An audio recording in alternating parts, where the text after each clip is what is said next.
they managed to get it done. Let's see if they can convert here on 3rd and 3.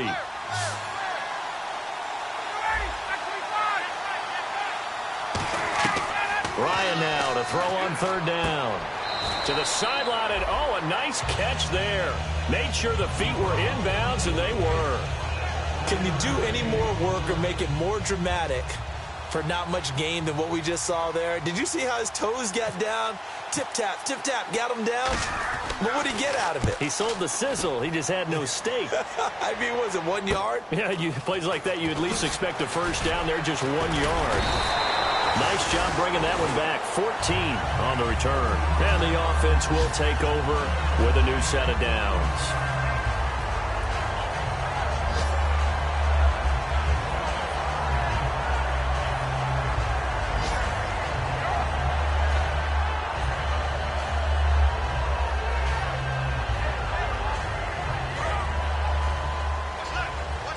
Looks like the defense in press coverage here. Throwing on first down is Bortles. Quick throw, that's complete on the inside slant. It's a gain of 6 on the play, and that'll make this a 2nd down. And that's one of his advantages of a passer, is now with his height, setting back there in the pocket, firing it over the middle, he can really see everything clearly. It is, and I know that other quarterbacks get it done different ways, all right? You don't have to be his height to make a great play. But what he does is he takes away having to make those slide steps in the pocket to find angles to throw the ball through. He just throws right over the top of it because he can see everything, and sometimes that saves time and gets the ball to a receiver quicker. Timing's crucial in any route thrown, but when you throw an out, so many things are going through the mind of the receiver. Catching the ball, timing it up with the quarterback. Are my feet going to get down inbounds? On that play, all those things going through his head might have caused him to drop it.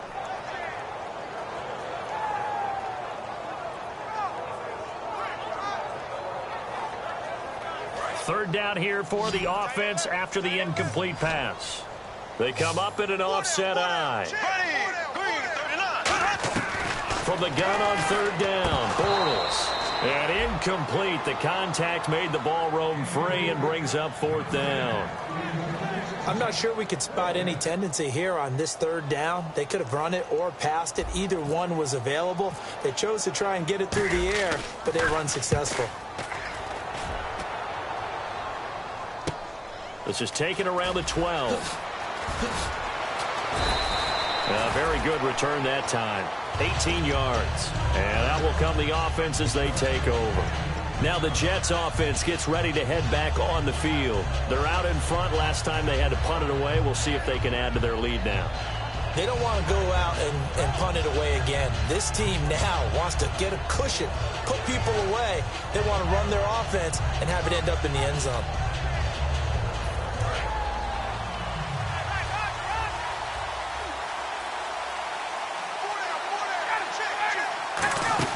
They begin with a run by Miller.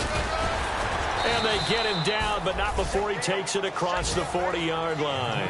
A nice pickup there, 10 yards, and it'll move the sticks. How many times do we say in this game that speed kills, and it does it in so many different ways? In this case, you got a back who's quick and shifty, can make moves, make people miss, but also gets to and through a hole before it can close down. That's some of the benefits of that speed, not just outrunning people in the secondary. That led to a really nice game. Here's Ryan. Smith catches left side.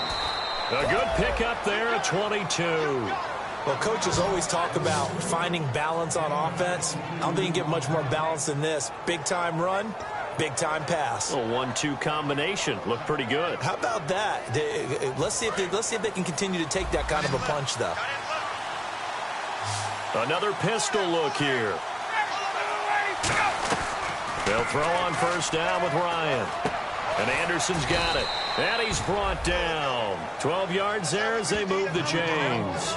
That was a nicely run slant route, and what the receiver's trying to do is make the defender think he's going upfield for a deeper route, and then breaks it off, usually after about 3 to 4 steps, and cuts towards the middle of the field. And now what he's trying to do is use his body to keep the defender away from the football and give the quarterback a really nice target.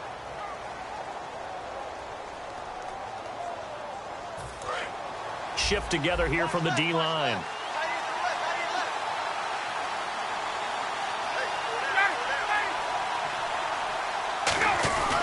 Now it's Miller.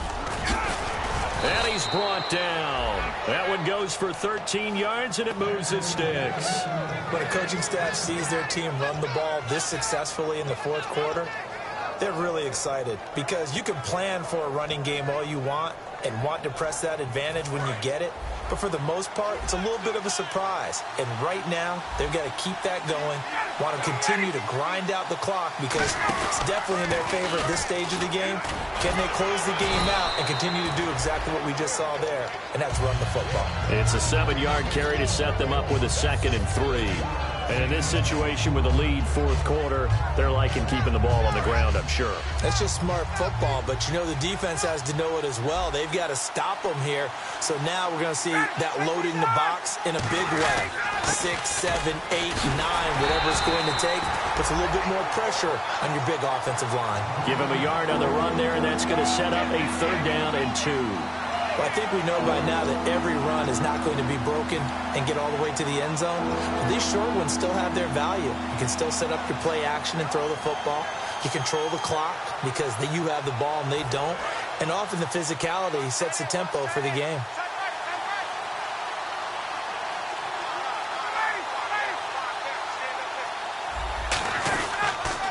They run with Taliaferro. And he is in. Touchdown, New York. Lorenzo Taliaferro, his first touchdown of the new season. And the Jets are going to add on to their lead. Solid job up front. Really just a solid job all the way around to get that one in. That was well executed, wasn't it? Well blocked, well run. End result, 6 points. Touchdown.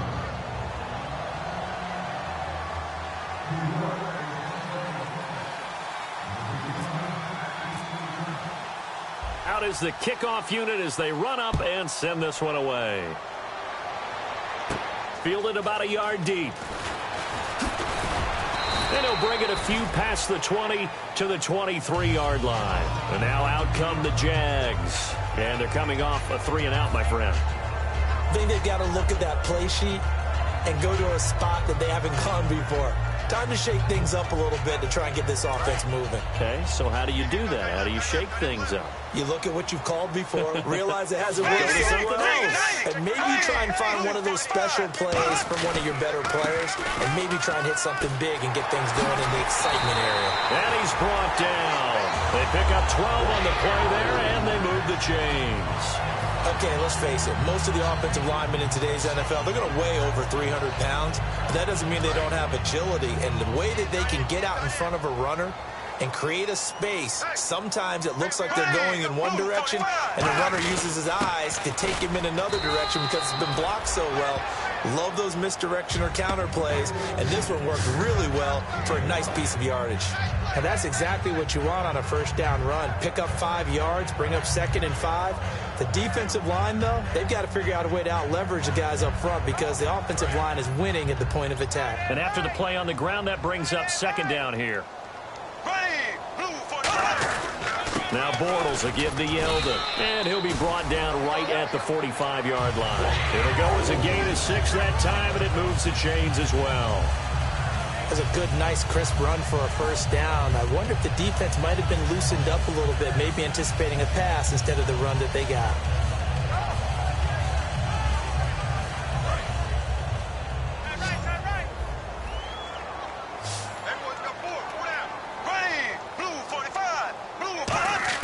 On first down, Bortles. A hit as he throws there, incomplete. The Pro Bowler DeAndre Hopkins, the intended receiver. And now it's 2nd down. It's a tried and true formula, and I don't think it'll change for as long as we play football. If someone's trying to throw the ball and you can put pressure on them and make it tough, that's only going to help your defense. Yeah, he's since being hurried. He got rid of it before taking the hit, but incomplete.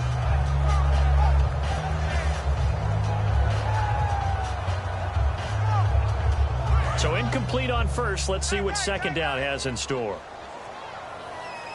Yeldon, the lone running back.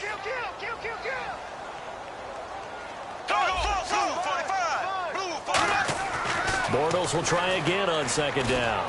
Over the middle, open is Thomas. And he's going to get this all the way down inside the 35. And there's a completion to the tight end. And look at the size of these players nowadays. At that spot, 6'4", 6'5", and up. A lot of guys used to be basketball players, somehow came back to football. That's really good for the game of football. You're getting better athleticism, great hand-eye coordination, guys who know how to control their bodies when they run their routes.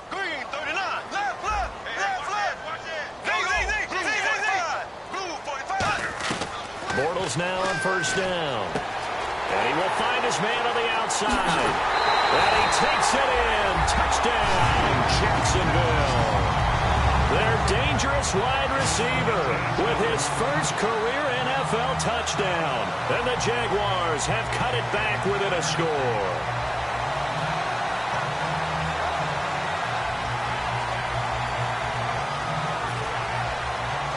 So here we go now as the Jaguars will go for two.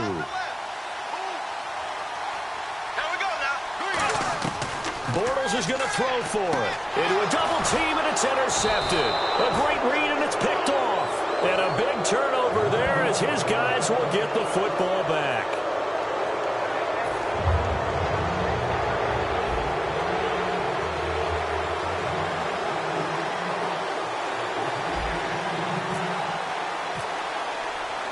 A 5-point game now as here comes the kickoff.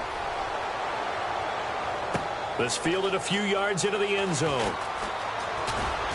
And a nice return sets him up pretty good here at the 30-yard line. Now the Jet offense about to take over as they head out onto the field. And they will simply, Charles, be looking to duplicate what they did last drive when they were able to push it in for 6. And they hope it'll be that easy, right? To be able to take exactly what happened before, replicate it. They may have to make a few additional changes along the way because I'm sure the defense will make some adjustments, but they've got to have great confidence having scored the last time out. And he'll get it out near the 40 to the 39.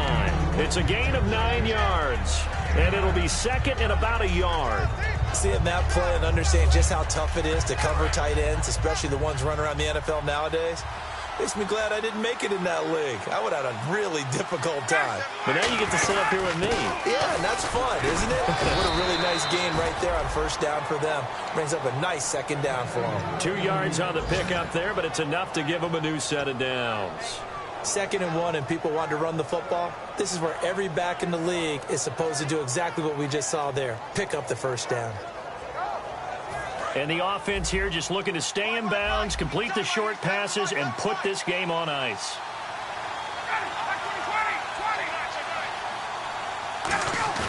Now a play fake here on first down. They'll roll him out right. He's just going to dump this one off to his fullback out of the backfield. Give him 9 on the play, and it'll be second and about a yard to go for the first. I think we need to come up with a different name for this position. We keep calling it the fullback position. That doesn't necessarily mean it's a fullback, but we know this. Whoever's coming out of that spot is usually bigger and stronger, and they may not run away from people, but they'll run through them. Yeah, able to shed tacklers. We saw it right there. And the defense in desperate need of a stop. They have to get off the field and get the ball back to their offense if they want a chance. Miller will get it. He has been busy today. He got maybe a half yard at most, but officially they'll be left with a 3rd and 2. The 4th quarter here, they've got the lead. They want to keep it on the ground. That's what they're doing. Smart football. Keep the clock grinding. Keep it going. But you got to figure now, they're going to see more people stacked up in the line of scrimmage as they try and bleed it out.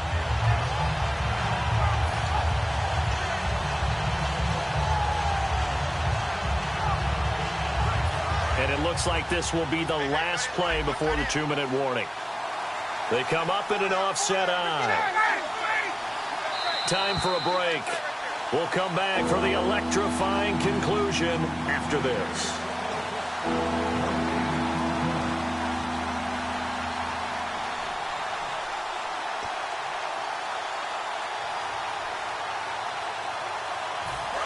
And on the outside, they're playing press coverage.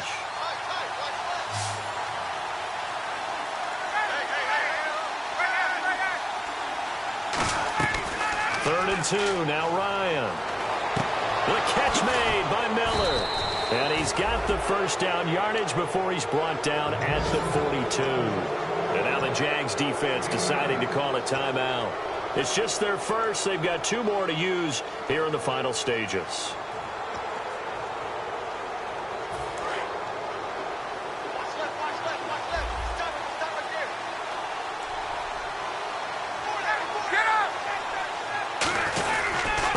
handoff to Miller. And he's got some space here. And they're able to get this one past the 30 down to the 25. And now the Jags going to signal for another timeout. That'll be their second, so one more chance to stop the clock here. And we'll be back.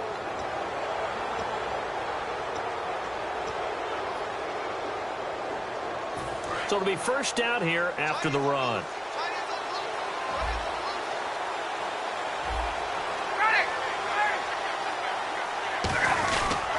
Again, it's Miller. And he's going to take this one down to about the 23-yard line. And play is stopped here. Timeout. It's the defense calling the timeout here. It'll be their third and final timeout, so as they talk things over, we'll step aside. See if they stay on the ground for second down.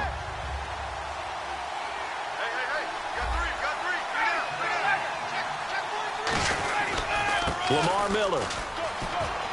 And he'll cut it, and he's going to take it in for a Jets touchdown. Lamar Miller, his third touchdown of the game and fourth on the year. And the Jets find a way to stretch their lead. Well, it'd be real easy to say that they are firmly in control right now, but I'm looking at your face and I'm thinking I've got to be careful with that. Well, it's a two-score game. You're inside at 2 minutes. I think you can breathe relatively easily now. Yeah, you can, but still, you got to stay vigilant. Can't give up anything cheap and easy. That could put you in some jeopardy.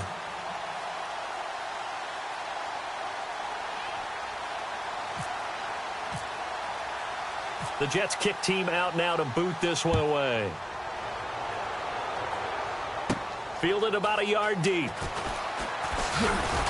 And he'll make it across the 20 as his guys will set up shop at the 23-yard line. The Jags offense now gets set and heads back onto the field. And that last drive, a long drive, but not just that. They had a great air attack going. Do they stick with that? I would think that they would, because if they were competent enough to do it on the last drive, starting backed up in their own territory, why would you change anything? They've got to be confident about what they're presenting and continue to do so. Yeah, because the secondary, they really look clueless. And that was amazing because that drive went and went, no adjustments, and no big plays by the defense to knock the ball away. Bortles going to throw. Out to the flat. That's complete to his running back. And he's brought down. It'll go as a gain of 10 there. And it's good enough for a Jacksonville first. And now it looks like they're going to be in the hurry up. Throwing on first down is Bortles. They go with a screen. It's Yeldon. And he'll get it down on the play to the 37. 7 yards on the play.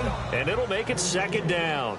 For a second there, I thought that might break big. Screen pass. Looked like it was coming together. Looked like there was an opening. Still, ended up with a solid game. And the hit jarred it loose. It's incomplete.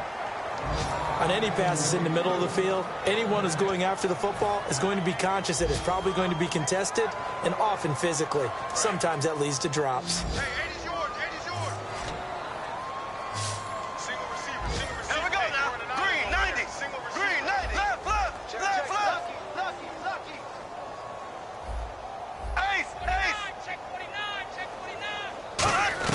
Bortles going to try and throw on third down. And a quick throw here, that's complete. And he's able to pick up the first before he's taken down at the 27. They're going to hurry back to the line now. And with that last play, he's now up over that 300-yard mark. And in today's NFL, it almost feels routine. And I hate that when you talk about a 300-yard passing game. To me, 300 yards still signifies excellence, and he's achieved that in this performance. It looked like they had something there, but I think that he was thinking about running with the football before he actually hauled it in, and that led to a big drop. 10 yards still left on second down.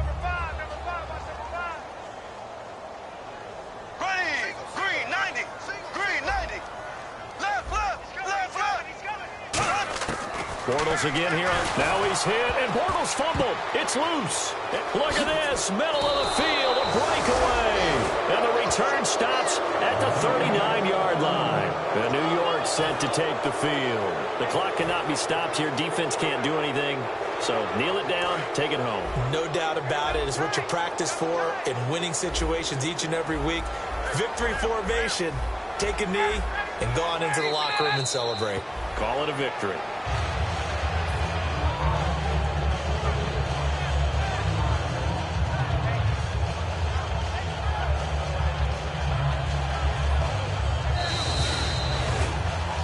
A road win in the National Football League. Charles, you never take that for granted no matter who you're